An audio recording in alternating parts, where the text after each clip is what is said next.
everyone. Very excited to be here in front of you. So today, ang discuss lang natin is choosing the right firearm for you. By the way, my name is Driven Devoma.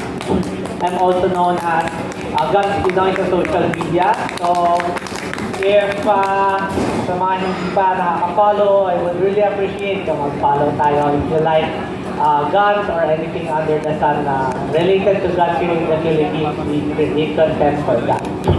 So, our topic for today again is choosing the right firearm for you.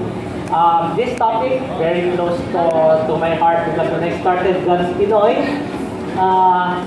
I did some firearm reviews and some informative content that relates to firearms and leads to